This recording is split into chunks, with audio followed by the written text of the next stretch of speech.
Welcome to Learn at Work, a webinar series hosted by the journal Work, a journal of prevention, assessment, and rehabilitation. I'm Karen Jacobs, the founding editor of Work, and I'm so delighted to present today our two speakers who'll be presenting on their article that was published in Work.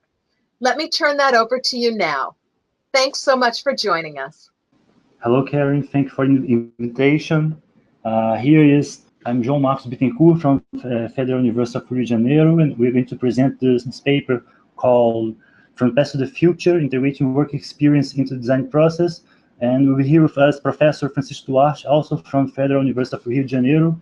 And he would like to say some words of the project that we developed. The article or the paper that will be presented by João was part of a number or special section of work. This article was built in the context of an international cooperation project between universities in Brazil and France. The title was Work, Innovation, and Sustainable Development. The objective of this project was to investigate the relationship between human work activities and sustainable development. Despite the centrality of work to our lives or the organization of our society, it can be seen that human work tends to be overshadowed by the environmental and economical dimensions. And one could argue that work is the great forgotten dimension of sustainable development.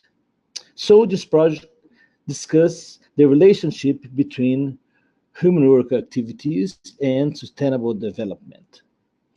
To finish this little introduction, I would like to thank Work for this opportunity.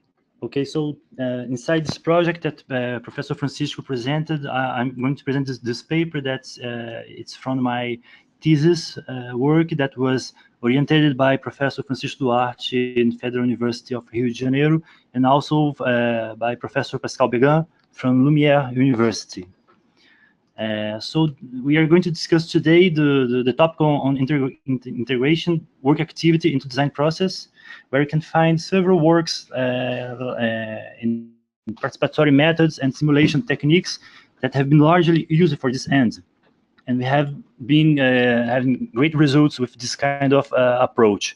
And we can find in the literature some reference on these topics, such as simulation techniques, frameworks, proposal, and different methodologies, such like the future work approach.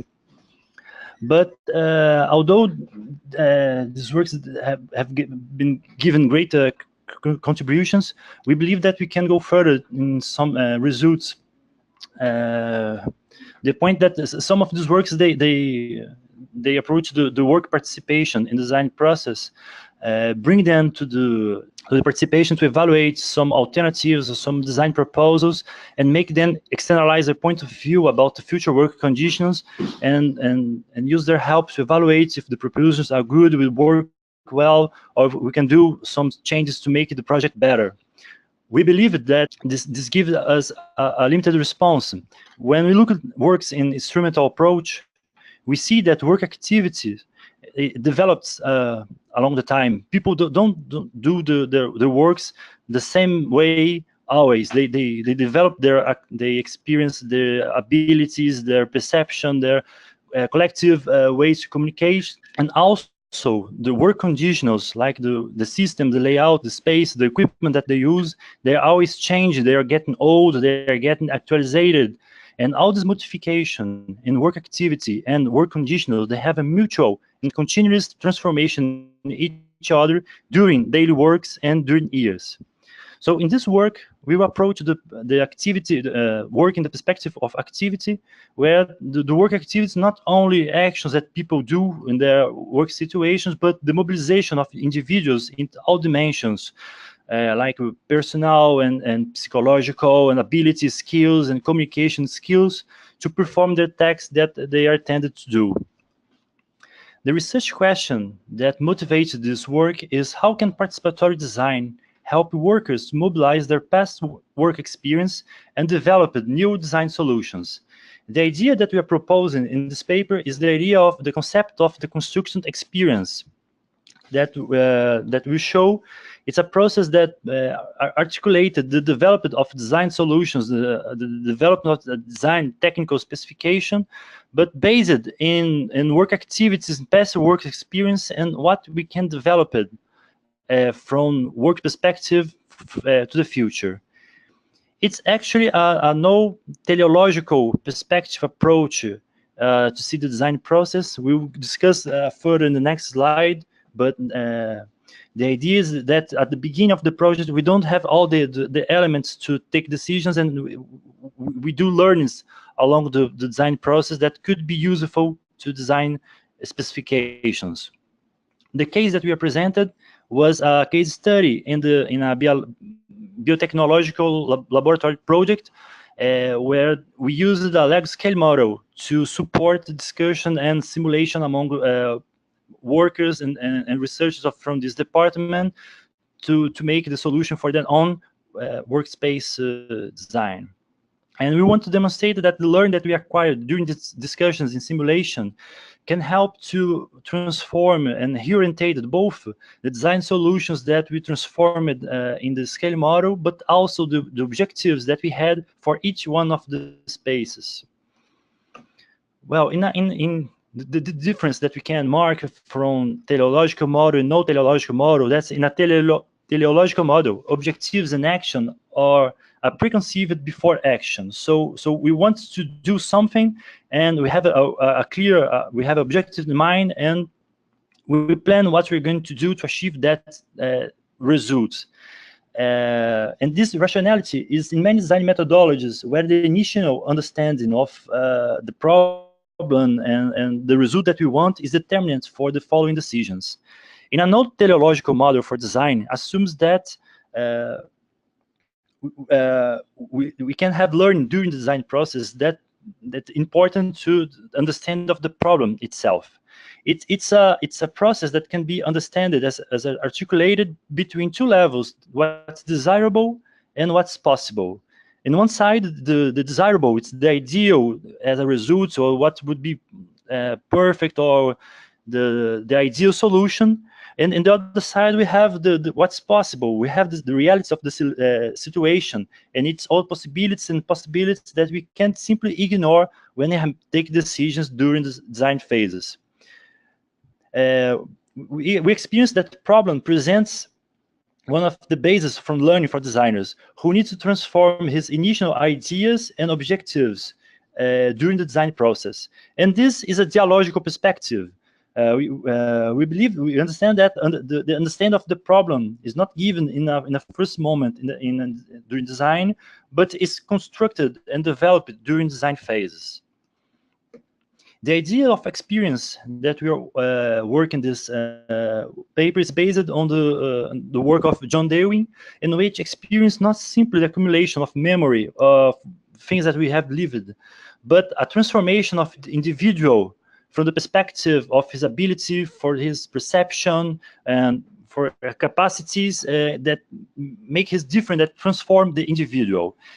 And during work activities, we see that individual, they mobilize their knowledge and their abilities and their capacities to achieve the strategies to make so they can achieve the results that expect them in enterprises.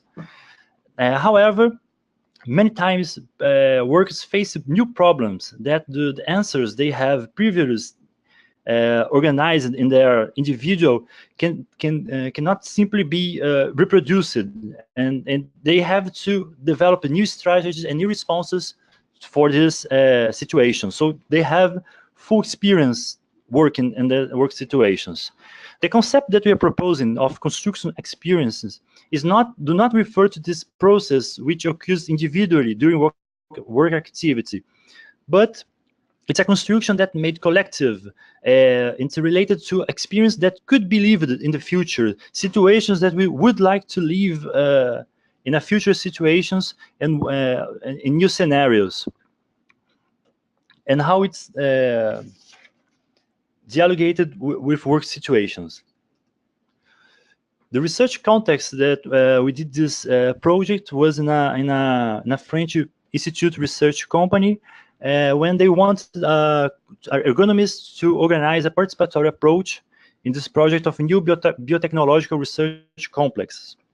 They had a department with 4 research teams, and they have 22 laboratories that would be designed in this project. They have already actual facilities, and they would be transferred to a new building with a new project for all the labs. New labs would be created, and the actual labs would be reformulated. I acted in this project as an ergonomist during 6 months as a member of the ergonomic units, and I have the help of another ergonomist of the enterprise that have already worked with scale model made of Lego.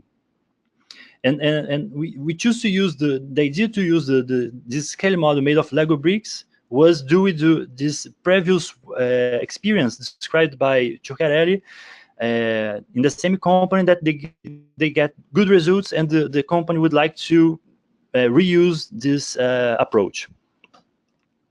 So why to use a scale model made of Lego? Well, first, because Lego is very nice, and they present some interesting advantage to building support that proved to be very versatile and a good communication support. First, that Lego allows to get colored parts and elements, and it's interesting to help to differentiate equipments and help workers and participants to recognize their equipments and the work situations that are represented. And we can use colors to facilitate some codification in the scaling model, such as all the structured elements were white and furniture were made of beige, and sometimes colors in the equipment have significance to differentiate different kind of equipments on work situations. Also, we see that Lego elements, they do not break easily. People could discuss and move elements in the scaling model, and the piece would still be one. Sometimes a piece could fall, but it was not a big problem. It was very easy to reassemble a small part. Another thing that was really useful, we have a support made by Lego. If you see the pictures, you see the floor is also made by Lego, and it was some support plates that we use it as a basis. And this allowed us to fix some elements like walls and windows in a manner that it didn't fall easily. So when people were talking and move their hands, and sometimes paper in their hands, and sometimes they touch the scale model, it would be just collapse everything and lost the proposition. We could fix well these structured elements, and if we put delicate the piece of equipment in the support, it won't fall also apart, and can easily took it and moved its position. The click fist system of the Lego, it was also interesting because it's enabled correction or make new elements. So in some time we discussed that it would be interesting to have a larger bench or a smaller workbench, and we could take take some pieces, extra pieces, and transform these elements to use in the scale model. And also, people usually know to handle Lego bricks. It's very useful to have people that have already played Lego with your family, or maybe for themselves, and people know how it works. But of course, we have some disadvantage. First, it's a very expensive resource if compare like paper or printed elements, and it takes a long time to prepare everything.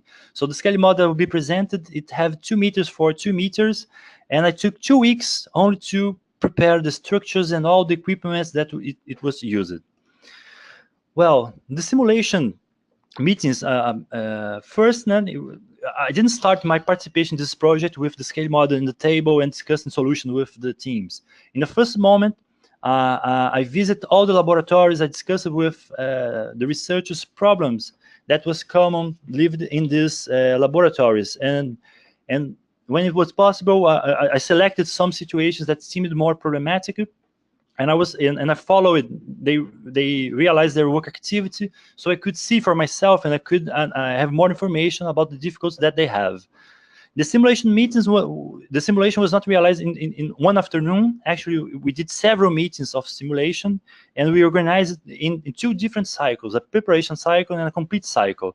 I'll be presenting the next slide more carefully, but the idea is that we have some first preparation cycle just to discuss small parts with the researchers, and then we discuss the full project with the work team,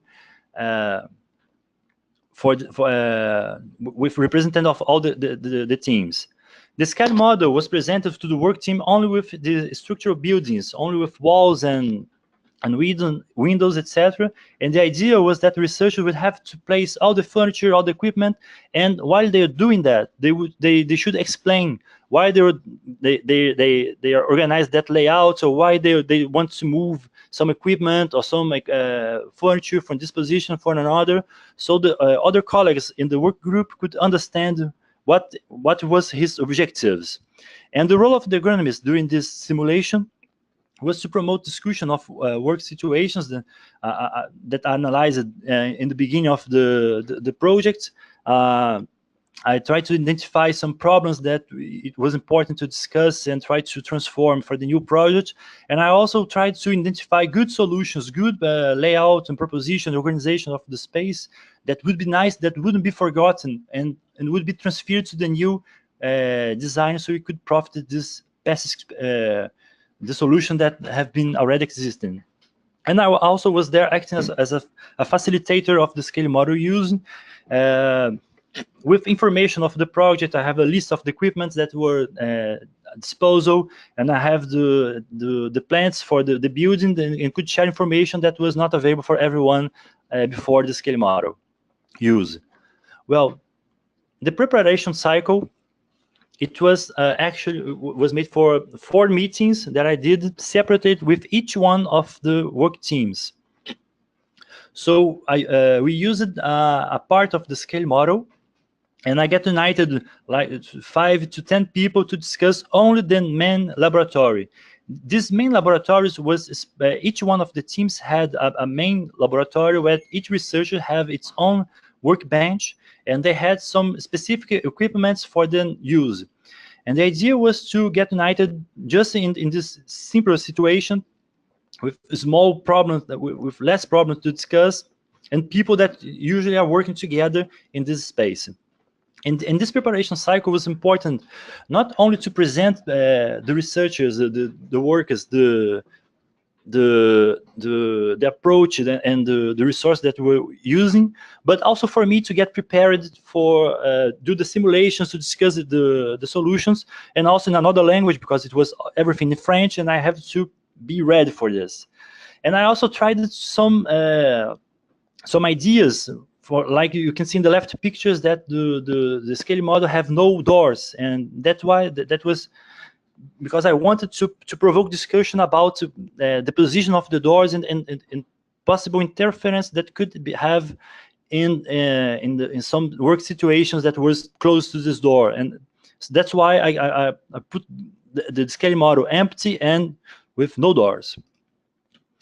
After these 4 meetings, I get united with each one of the teams, and I try to select 2 or 3 representatives from these teams, so we could get a meeting with all teams to discuss all the other laboratories that was actually shared among them.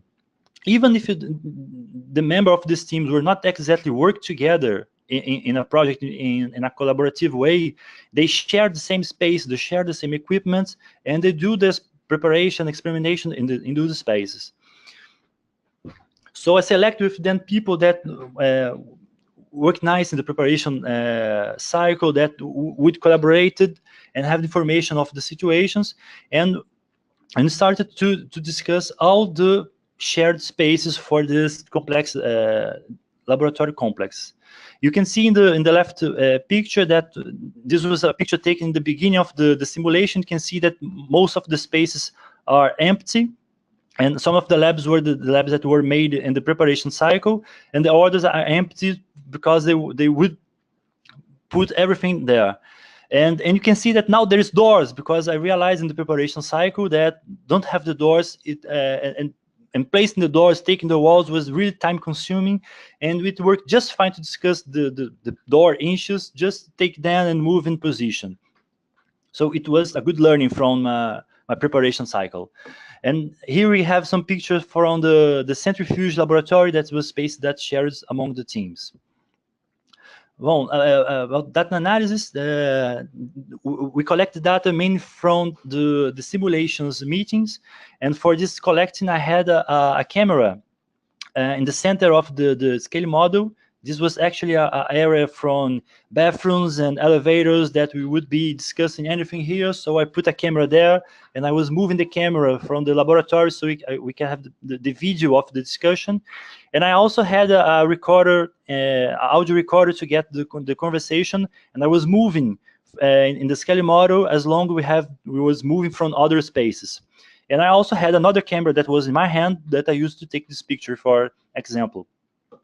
And after the simulations, I had some time to analyze the data, the information, and I have the opportunity to make some debriefing meetings with researchers, which I used some extracts from these videos and audios and showed them the part of the scale models, and I could get a deeper discussion from the motivations and the problems and why they decided for some situations that was in the scale model. And I tried to select some parties and discussions where the problem that they experience in the daily work and the work strategies were key points for developing new layouts and new work strategies. Well, for this presentation, I'm going to show two cases where the layouts were transformed during the simulation. The first one was related about one of the main laboratories of one of the teams, and they had a prior layout proposal that they constructed in the scale model. And the idea from this first elaboration was to have the most equipment and workbenches and everything that they could have in this space. And after they have organized this layout, we started discussing how would be to work there. And one of the problems that I have identified in this, not only in this laboratory, but in other laboratories, that sometimes the movement in the labs interrupted the colleagues, because they have to move between benches and access equipment, and sometimes this get interruption from the colleagues. And this was a major problem, because many of the experience, the researchers don't have a visual feedback from what they're doing. So if they are putting some drops of antibiotic in some preparation to kill a bacteria that could harm his experimentation, and a colleague passed through, asking, excuse me, I'm sorry, and he lose counts, he could, instead of putting 3 drops, he could put 6 drops, and this could be a problem for this experimentation. So when we start to discuss the consequence for this first layout that have two columns of benches, and they would reproduce a actual problem that they had, that when someone that working on the bench on the end of the room, and they have colleagues that work in the way, he would have to pass through them. So I'm sorry, excuse me, I want to access my table, and this would be a problem for the concentration of these colleagues, and also a problem that will be reproduced among the same colleagues.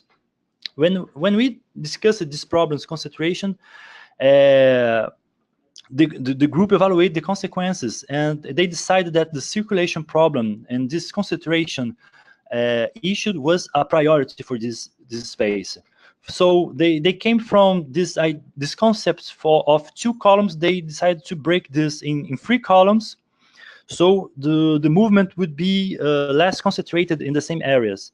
And also we discussed some example for some refrigerators that they have in the space, that it was equipment that they used to to store some material in experimentation, but the figures are not all the same. They have some figures that they use for a very long term, that material that keep there like 1 year, 2 years, and they have other figures that are used, they have a daily use. And if the discussion that if we put these refrigerators that are used daily, day by day, near workbench, we would also have this concentration problem. So the discussion was to put this figure that were more used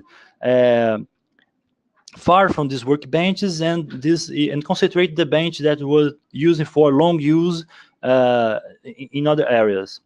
So they came up with this new concept of 3 columns, and to do this layout, they had to let go some benches that they would put some microscope and equipment, and although they have to let go some equipment that they would use and would help them, they agreed that this scenario with less passing and that could break the concentration would be a desirable scenario for work in the future. A second case was related to the stock, for the chemical products stock room, and they have a problem that was leading to an unnecessary waste. What's happened that they have a space where when some researcher needs to use maybe antibiotic or I don't know a boric acid or something like this, they would go to the space, they take the pot of this product, he take to the laboratory where he's doing the experimentation, he took what he needs, and the rule they have among them is to return as soon as possible the product was taken to the stock room. So if another colleague need to use it, would be their disposal. But that was not what was happening. Sometimes people took the material for their labs and take therefore and return on the other day or in the other week or in the other year. And actually, when I was there studying, analyzing work situations, we find some pots of chemical products that was the expiration date was passed like through a year, and it was still there occupying space. And this was a problem because when another colleague go to the chemical stock area and he wants to use the same material that another colleague did not return, he would go to the main stock room and open a new pot, and as this material, these products have expiration dates, they would be soon thrown in the trash material that could be used for the colleagues. So when we discussed this problem during the simulation meeting, the work group decided that have a stock room, they should have a stock room design that would help them to reduce this wasting chemical product problem. And the idea that they developed was to organize all the products in a small room, and just by its side to have a foam cupboard with all the equipment for measuring that it would be necessary to take the product that they need. So the idea was to go to the space, use the foam cupboard to measure and separate the material that you need, and then immediately return the original pot to the stock room.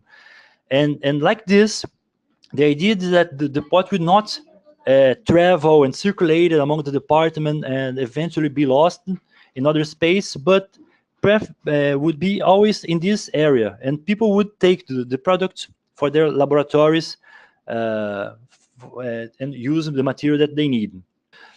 So here we'd like to make some differentiation from construction experience concept and other design approaches that are based in anticipating problems or trying or future use. That many of the solutions, as the one we showed in this presentation, was not exactly preconceived ideas before the simulation or before the design moment, as it would be in a teleological order. But rather, the design solutions were elaborated in parallel with this collective construction of future work.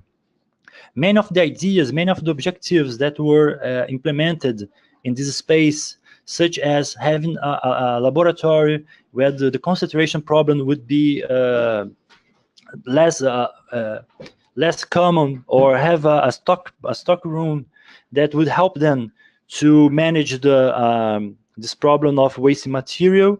Were concepts that were developing during the simulation, and they tried to implement these ideas during the simulation. And it was very interesting to see that the discussion of future work have generated knowledge that had redirected the objectives for this space and all the solutions that they were implementing. So it was both transformation during this process.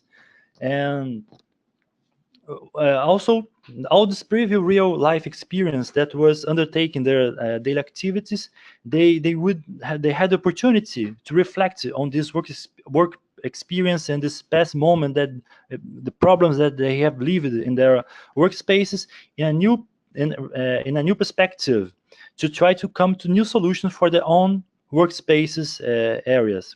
So what we saw, that not only the project's solutions and the technical specification of the laboratories were transformed, but also the work activity was transformed.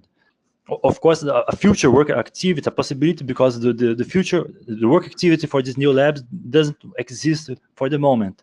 But we saw transformation in how they would work, how they would perform their activities in different levels, from elimination of general problems in the first example that we saw, and also from developing new way of working and new strategies for the collective, as we saw in the second example. In the beginning of the scale model, we don't have an exactly idea of how we're going to organize this space. We have only a future exploration. We have a general idea of what we'd like to this space be, or the solution present as a result.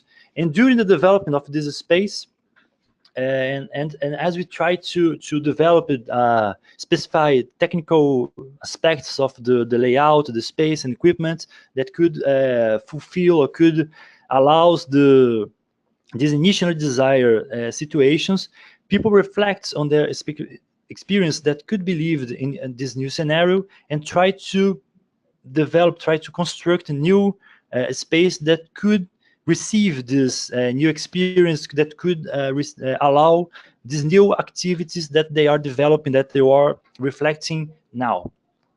So this is where construction of experience takes place. It's a process that articulates new possibilities of performing the work activity in the future, but also related in developing the work resources that they will be using in the future.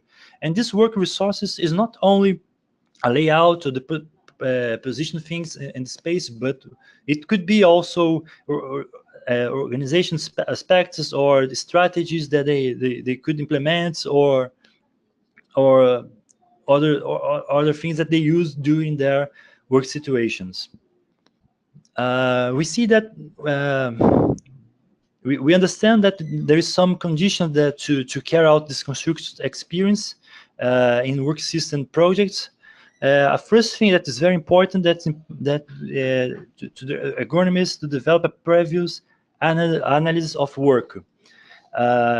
It's based on the knowledge of work situations and how people perform their work activities, that will be possible to develop new work activities or new strategy to develop it in the future. So it's important to the ergonomists to know these particularities, or how the teams perform their activities, the problem that they face it, so he can act during the simulation and contribute with ideas or provoke with discussion, and try to put in evidence the work activity and the problem that they face in the laboratories day by day. A second condition, very important, it's the engagement of users in the simulations. They're very important because they're necessary to ensure the current system, as they have the knowledge and then they know the real problems that they face in daily work situations. And also, no one knows better the problems that they have in work situations, the problem they have with machines, equipments, or delays that have due organizational problems, than people that are facing these problems daily. So engage these people in this process is absolutely important, so we can develop a new way of working in the future. It's also important to have flexible simulate support in this process. when someone wants to present an idea or put some problem in evidence, and they could move elements to represent the situation, and as they discuss new solutions or new situations, they could represent and they could transform the scale model. Also, it's important to have discussion spaces where these are spaces where people feel comfortable to express their point of view in a collective way, and try to, in collective ways, define priorities and solutions that will be used for all the teams engaged in these work situations. We also faced some limitation from this study. First, that constructor experience is not a method itself, but rather it's a way to consider work during design phase. It could be useful to think how and elaborate how ergonomists could act in simulation and participatory approach, but it's not enough to organize as a method and say which phases could be used.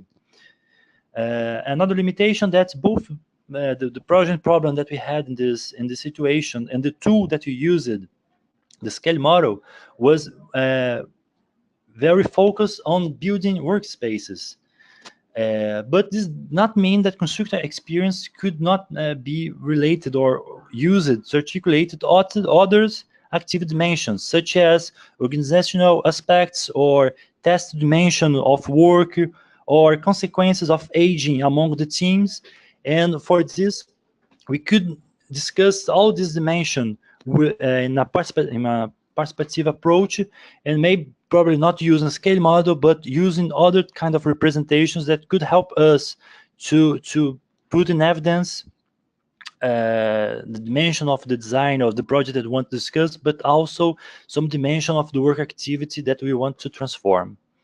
And as conclusion, we say that constructive experience, also with instrumental approach, suggest that anticipate work conditional to support technological decisions provide a limited response, because as we said in the beginning, the work activity, it's transformed, it's not always the same. They are continually transforming as the worker the work system and the spaces and the equipments are always transforming. And in this situation, we try to provoke this transformation of how people work during the project. We provoke this transformation during the elaboration of the design layouts, and it shows that this transformation, it could be interesting to try to provoke this during design phase, so we could have better scenarios, more safer or more efficient in the future, so works could work in these new areas. It's also important to see that the articulation between problems related to work activity and design solutions are not solved in a given moment of the project, because problems, limitations, they reveal themselves during the development of the project. So it's important to have some discussion spaces that are open for people all during the design process. So every time they face a new problem that could limit the work activity that they were developing, or change the layout they were developing, to get united again and discuss the problem, try to get new solutions to face the problems that was not prior anticipated.